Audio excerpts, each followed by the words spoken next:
Alors Marine, il paraît qu'en plus, tu es aussi près de tes sous. Ouais, il fallait bien que j'ai 1000 défauts, oui. Bon, en plein marasme de la réforme sanitaire, enfin de la réforme des retraites, pardon, je me suis dit, tiens, parlons argent, parlons pognon. Plus précisément, parlons d'argent et d'inégalité. Hein, vous le savez bien, c'est ma marotte, on se refait pas. Et encore une fois, tu t'es entouré des meilleurs pour cette chronique. Bah, toujours, hein, vous me connaissez, messieurs, je suis allée voir des spécialistes comme celui-ci que vous voyez sur votre écran normalement. Ah non mince, je suis pas allée voir celui-ci. Celui-ci, pour vous rassurer, j'ai cliqué sur son profil, il est célibataire, donc tout va bien. Non, j'ai demandé à de vrais spécialistes, hein, des économistes comme Céline Pic et des historiennes comme Muriel Salle. Et elles m'ont dit la même chose que Franck Riester. Mais si, Franck Riester, faites pas cette grimace-là, vous le connaissez, c'est l'ancien c'est l'ancien ministre charismatique et compétent de la culture. Bon, bah lui, il a été le seul à reconnaître en direct à la télévision il y a quelques jours que les femmes sont un peu pénalisées par cette réforme. On lui passe l'euphémisme du un peu, on notera sur son carnet en fin de trimestre, peut mieux faire, mais des efforts. Moi, justement, tu as des chiffres à nous donner puisque tu veux parler argent.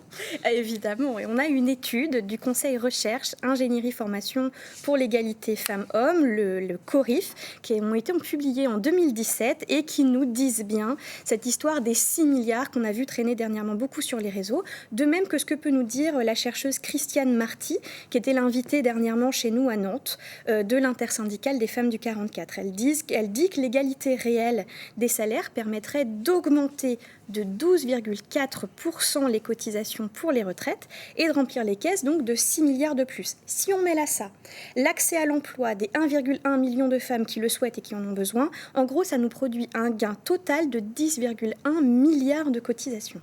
Et quelles sont justement alors les autres actions à mener pour changer tout ça, Marine? Deux autres idées proposées par Oser le féminisme. La diminution de 10% du non-emploi des seniors. C'est là aussi 6 milliards de recettes par an et 7 milliards d'économies. Les deux vont ensemble. Or, 37% des femmes seniors ne sont plus en poste au moins l'année précédant leur retraite. Deuxième élément, la prévention de la pénibilité. On a un compte professionnel de prévention, le C2P, qui doit être modifié parce qu'en l'état, il est trop restrictif et n'intègre pas la pénibilité propre aux métiers féminisés à l'heure actuelle. Et donc ça empêche une prévention efficace et la prise en compte de l'invalidité réelle des femmes. Ce qui fait que si on a 3% de la population active à l'heure actuelle qui bénéficie de ce C2P, 75% des personnes qui en bénéficient sont des hommes. Donc, camarades, unissons-nous. Alors je dirais que globalement, oui, si les syndicats étaient des espaces eux aussi d'égalité. Or, 7 des 8 centrales engagées à l'heure actuelle ont un homme à leur tête. On peut donc saluer Muriel Guilbert, la co-déléguée générale de l'Union syndicale solidaire. Elle doit se sentir bien seule par moment.